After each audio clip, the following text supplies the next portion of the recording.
नमस्कार दोस्तों। आज हम एक ऐसे व्यक्तित्व के बारे में पढ़ेंगे जिन्होंने न केवल भारत के स्वतंत्रता संग्राम में योगदान दिया बल्कि दक्षिण अफ्रीका में जो श्वेत और अश्वेत लोगों के बीच में आंदोलन हो रहा था उसमें भी महत्वपूर्ण योगदान दिया।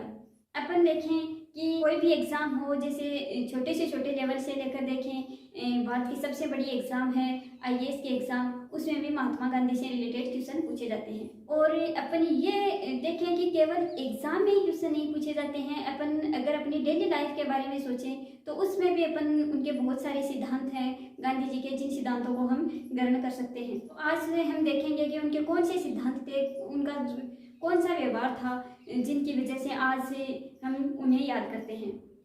तो हम जो गांधी जी के बारे में पढ़ेंगे, उनके जो जीवन की घटनाएं हैं उनको अलग अलग भागों में बांटकर पढ़ेंगे, जैसे कि गांधी जी इतने महान क्यों थे, गांधी जी का परिचय, उनके जीवन की घटनाएं और स्वतंत्रता संग्राम में उनका योगदान। तो अपन देखेंगे जैसे गांधी जी इतने महान क्यों थे, उनका परिचय, उनके बारे में देखेंगे, जीवन की घटनाएं और भारत के स्वतंत्रता संग्राम में उनका योगदान। सबसे पहले देखेंगे कि गांधी जी इतने महान क्यों थे, आज हम इतनी श्रद्धा से उनको याद क्यों करते हैं। देखेंगे अलग अलग व्यक्ति होते हैं, उनमें अलग अलग गुण होते हैं।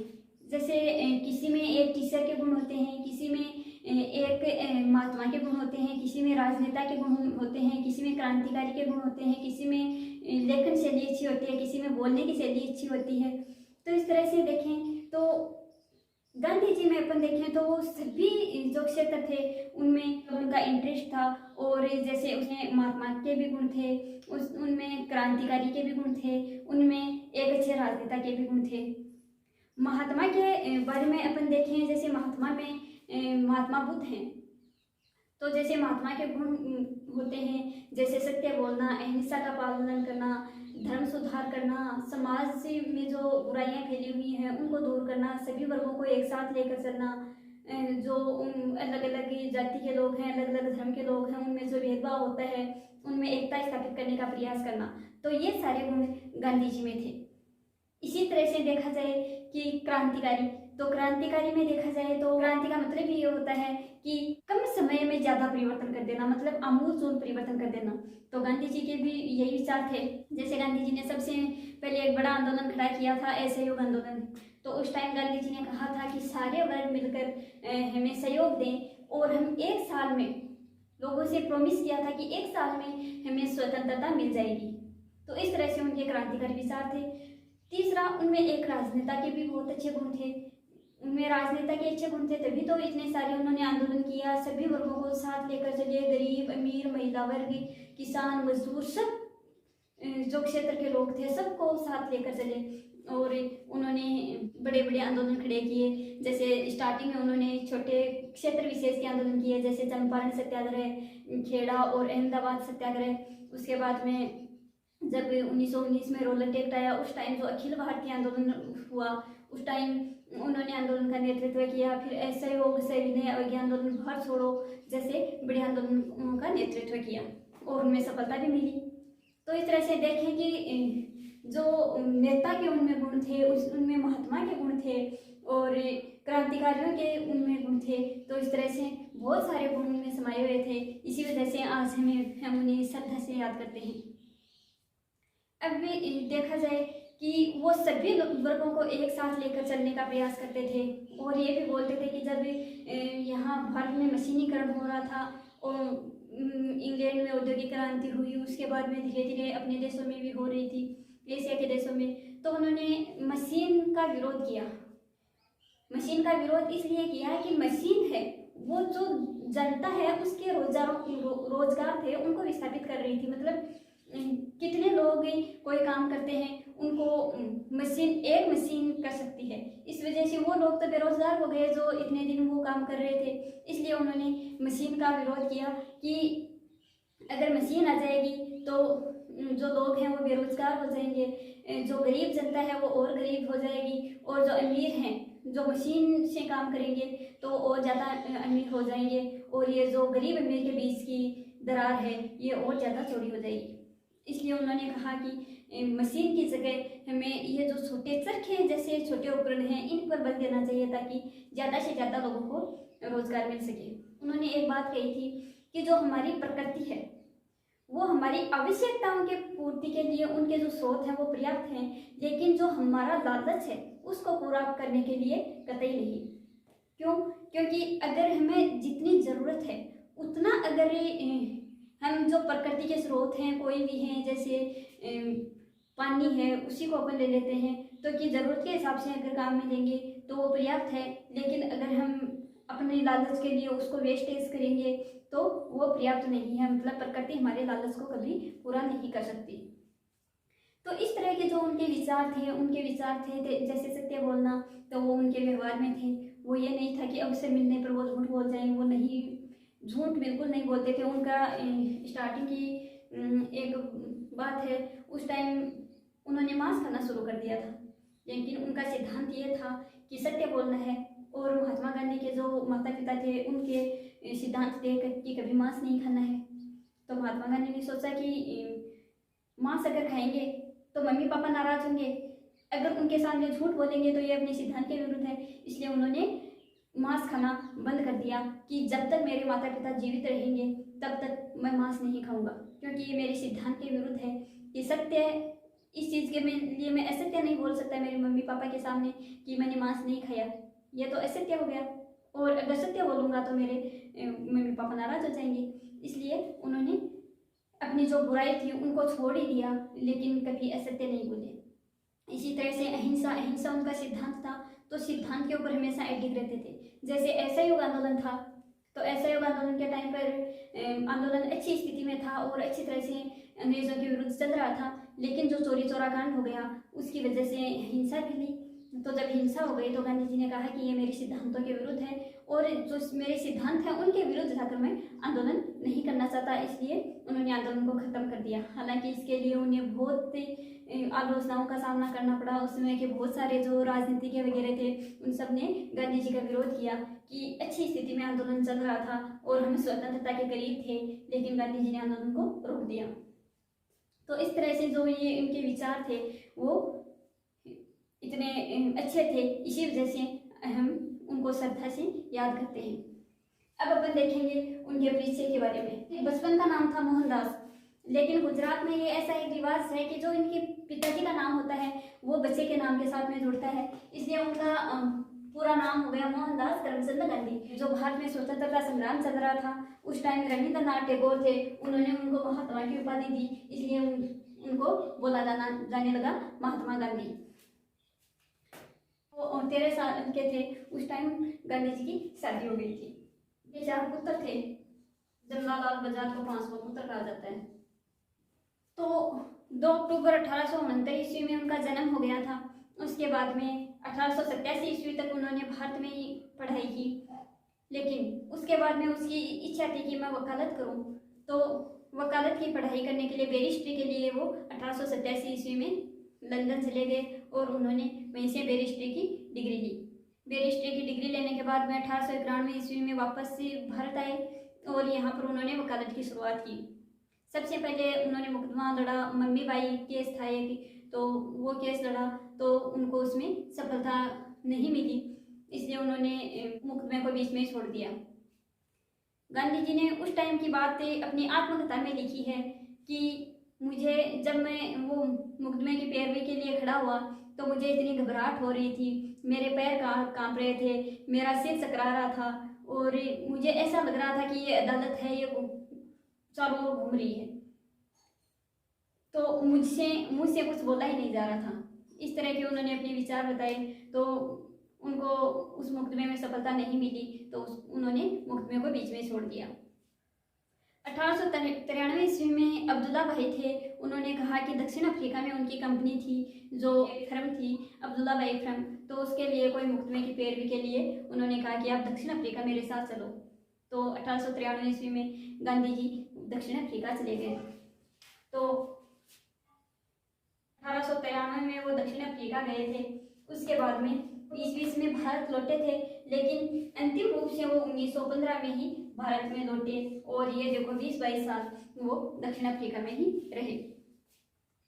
तो 1893 ईस्वी में वो जाने के बाद में उन्होंने उस मुकदमे की पैरवी की, उसमें उनको सफलता भी मिली। एक बार वहाँ पर वो जो दादा है की जो फिल्म थी वो डरबन में थी, तो दक्षिण अफ्रीका में जो डरबन नामक स्थान है वहाँ से प्रिटोरिया की यात्रा कर रहे थे, जो ट्रेन का फर्स्ट क्लास डिब्बा है उसमें। तो उसमें यात्रा करते हुए जब एक गोरा व्यक्ति उसमें ट्रेन में यात्रा के लिए जब फर्स्ट क्लास डिब्बे में चढ़ा तो उसको वहाँ पर देखा कि गांधी जी जो अश्वेत थे, तो वो जब उस डिब्बे में बैठे थे तो वो गोरे व्यक्ति ने उनका विरोध किया कि एक अश्वेत व्यक्ति ट्रेन के फर्स्ट डिब्बे में कैसे बैठ सकता है, क्योंकि वहाँ पर भेदभाव बहुत ज़्यादा होता था श्वेत और अश्वेत व्यक्तियों के बीच में। इसलिए उन्होंने ट्रेन के डिब्बे में से गांधी जी को उतार दिया कि इस डिब्बे में आप यात्रा नहीं कर सकते।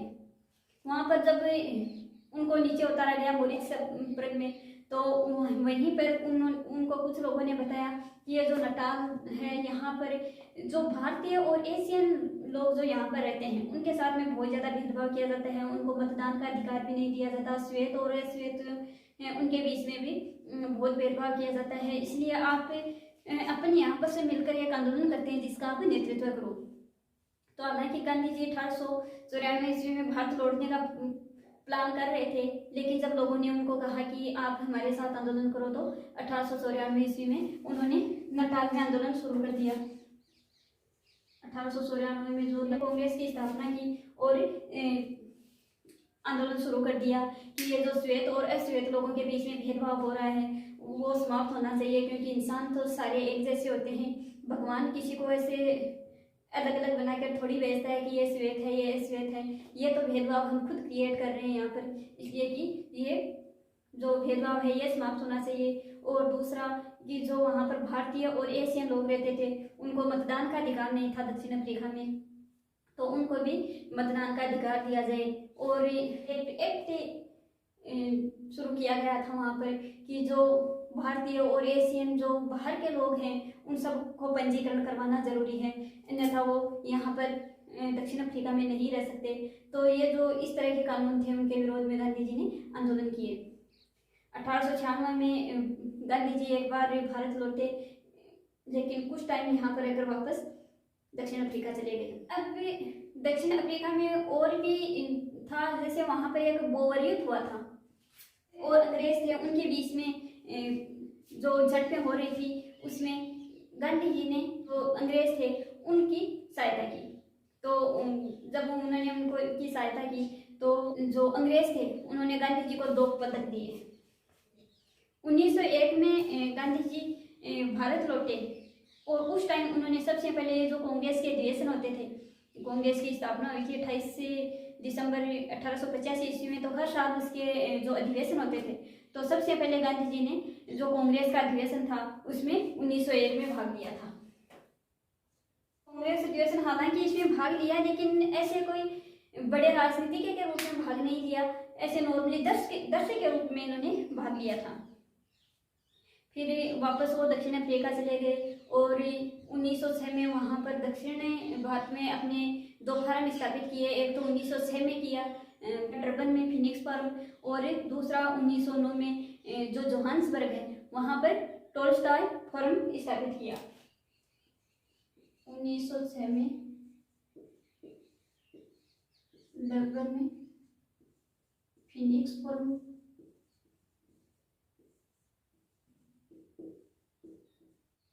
और 1909 में जोहान्सबर्ग में टोल्स्टॉय फार्म।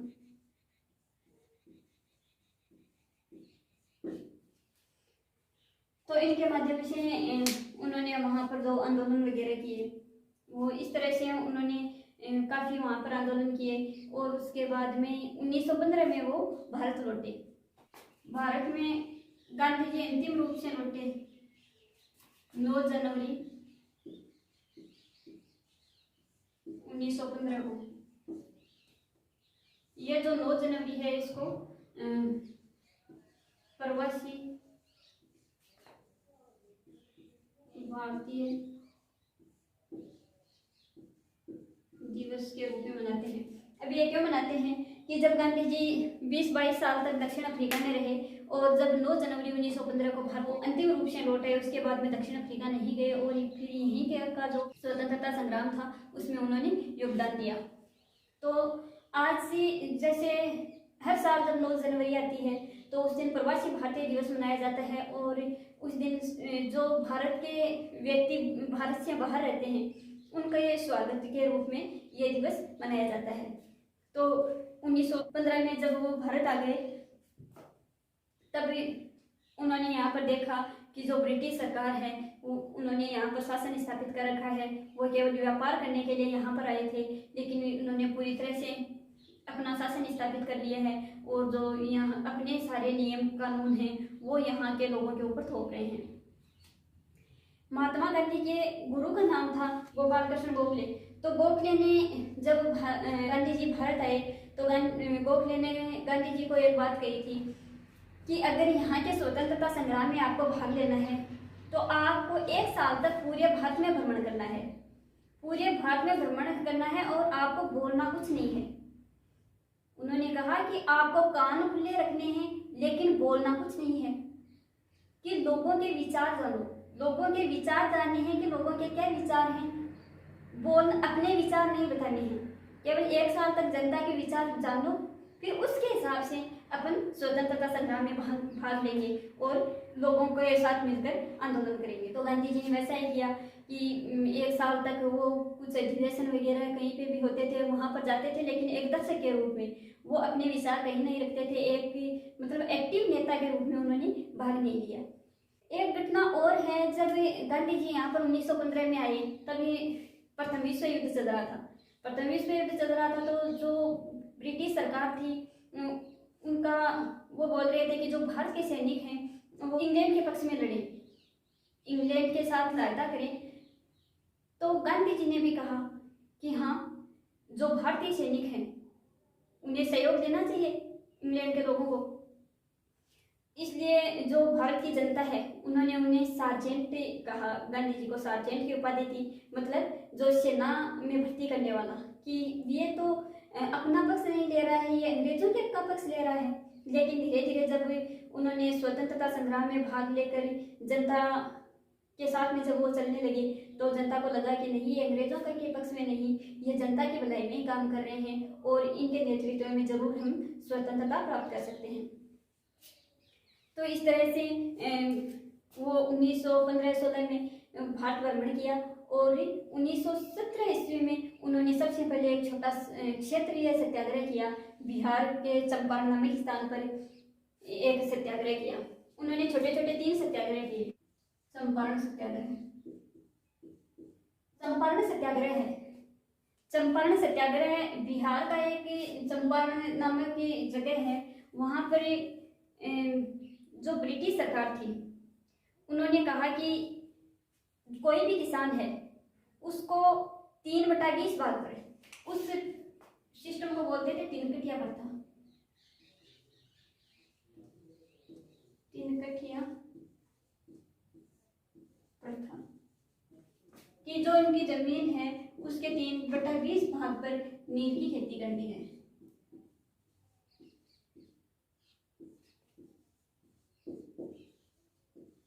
नील की खेती। अब क्या होता था, स्टार्टिंग में लोगों ने हाँ कर ली कि ठीक है हम नील की खेती कर लेंगे और फिर आपको बेच देंगे, आप हमें पैसे दे देना। और उसके लिए पहले से जो ब्रिटिश सरकार थी वो उनको ऋण भी देती थी कि आप नील की खेती करो। लेकिन धीरे धीरे किसानों को पता चला कि जिस क्षेत्र में नील की खेती करते थे, जिस क्षेत्र में नील की खेती करते उसके बाद में कोई फसल नहीं उगती, वहाँ पर नील वाला क्षेत्र है, वहाँ का जो क्षेत्र था वो बंजर हो जाता था। इसलिए जो किसान थे उन्होंने विरोध करना शुरू कर दिया कि हम नील की खेती नहीं करेंगे। लेकिन फोर्सफुली अंग्रेजों ने कहा कि नहीं, आपको नील की खेती करनी पड़ेगी। इसलिए राजकुमार शुक्ल नाम का एक व्यक्ति था, राजकुमार शुक्ल ने गांधी जी को इनवाइट किया और कहा कि आप चंपारण आओ और ये जो ब्रिटिश सरकार है हमारे ऊपर जबरदस्ती ये थोप रही है कि आपको नील की खेती करनी पड़ेगी, उसके लिए आप सत्याग्रह करो ताकि हमें नील की खेती नहीं करनी पड़े। इसकी वजह नील की खेती की वजह से हमारी जो ज़मीन है वो बंजर हो रही है। इसलिए 1917 ईस्वी में गांधी जी वहाँ पर गए, वहाँ पर आंदोलन किया और अपने नेतृत्व में बहुत सारे किसानों को एकत्रित किया। अलग अलग लोगों से पूछा गया कि किससे ज़बरदस्ती करवा रहे हैं, तो सभी लोगों ने जब ये बताया तो अंग्रेज़ों ने उनकी मांग को मान लिया और कहा कि चलो ठीक है, कोई ज़बरदस्ती नहीं है कि नील की खेती करनी पड़ेगी, जिसकी इच्छा है वो ये खेती करे और जिसकी इच्छा नहीं है वो नील की खेती न करे। तो इसमें गांधी जी को सफलता मिली। भारत में गांधी जी का पहला सत्याग्रह था जिसमें उन्हें सफलता मिली। ये था पहला। 2 नंबर पर अहमदाबाद सत्याग्रह।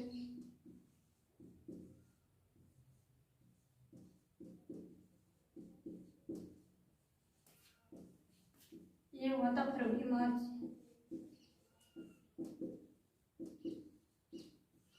1918 में। मील मालिक वर्सेस मजदूरों के बीच में था।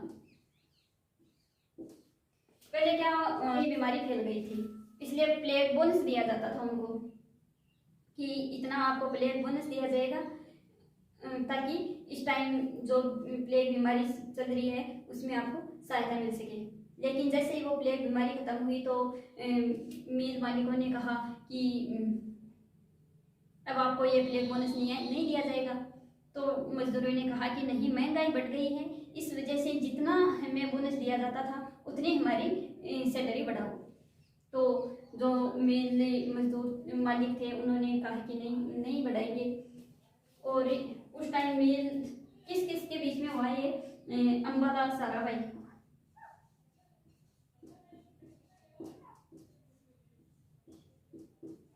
अंबालाल साराभाई थे, वो मिल मालिक थे। तो इसके विरुद्ध ये आंदोलन किया गया था। हालांकि इनकी बहन थी अनुसुईया बेन,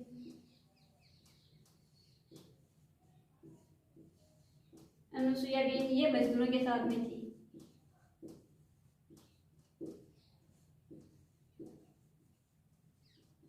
मजदूरों के साथ ये जो मिल मालिक थे ये बोल रहे थे कि हम 20% तक सैलरी बढ़ा सकते हैं, लेकिन ये मांग कर रहे थे कि 50% सैलरी बढ़ाओ।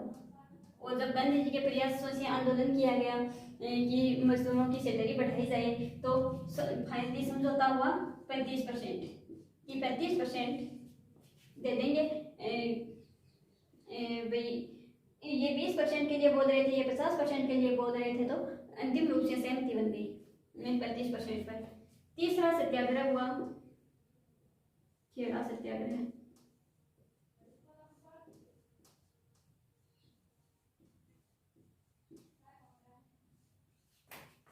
ये भी 1918 में हुआ।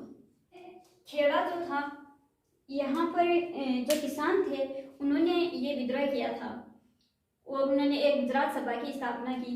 और वहाँ पर जो जमींदार थे उनका ये नियम बनाया हुआ था कि जो हम भू राजस्व वसूल करते हैं वो हर साल वसूल करते रहेंगे, लेकिन कई बार अकाल पड़ जाता है या ज़्यादा बारिश हो जाने की वजह से फसल खराब हो जाती है, तो 25% इससे अगर कम फसल बचती है तो हम टैक्स वसूल नहीं करेंगे, भू राजस्व वसूल नहीं करेंगे। लेकिन 1918 में क्या हुआ था, अकाल पड़ा था और जो किसान थे उनकी लगभग फसल खराब हो गई थी। तो किसानों ने कहा कि हम भू राजस्व नहीं देंगे, लेकिन ज़बरदस्ती जमींदारों ने कहा कि नहीं, भू राजस्व देना पड़ेगा, इतनी फसल खराब नहीं हुई है, 25% से ज़्यादा फसल हुई है, इस वजह से आपको टैक्स देना पड़ेगा। तो किसानों के पास अनाज बचा ही नहीं था क्योंकि फसल बहुत कम हुई थी, इसलिए उन्होंने गांधी जी को बुलाया और कहा कि हमें जो ये भू राजस्व दे रहे हैं इनमें माफ़ करवाया जाए, ताकि जो हमारे ऊपर जो ये अत्याचार हो रहे हैं इन पर रोक लगाई। तो गांधी जी यहाँ पर भी गए और उन्होंने आंदोलन किया और लास्ट में अंग्रेजों उनको जो किसान थे उनको सफलता मिली और किसानों की मांगों को मान लिया गया। इस तरह से ये थे उनके शुरुआती आंदोलन, जिन तीनों आंदोलनों में गांधी जी को सफलता मिली। ये इनके पहले सत्याग्रह थे भारत में।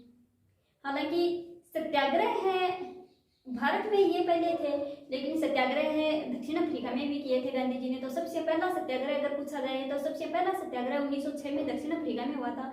लेकिन भारत का सबसे पहला सत्याग्रह है चंपारण सत्याग्रह। तो अब इसके आगे हैं, उन्होंने जो असहयोग आंदोलन किए, सविनय अवज्ञा आंदोलन किया, भारत छोड़ो आंदोलन किए। ये गांधी जी के जो 3 बड़े आंदोलन हैं ये पढ़ेंगे हम अगली क्लास में। धन्यवाद।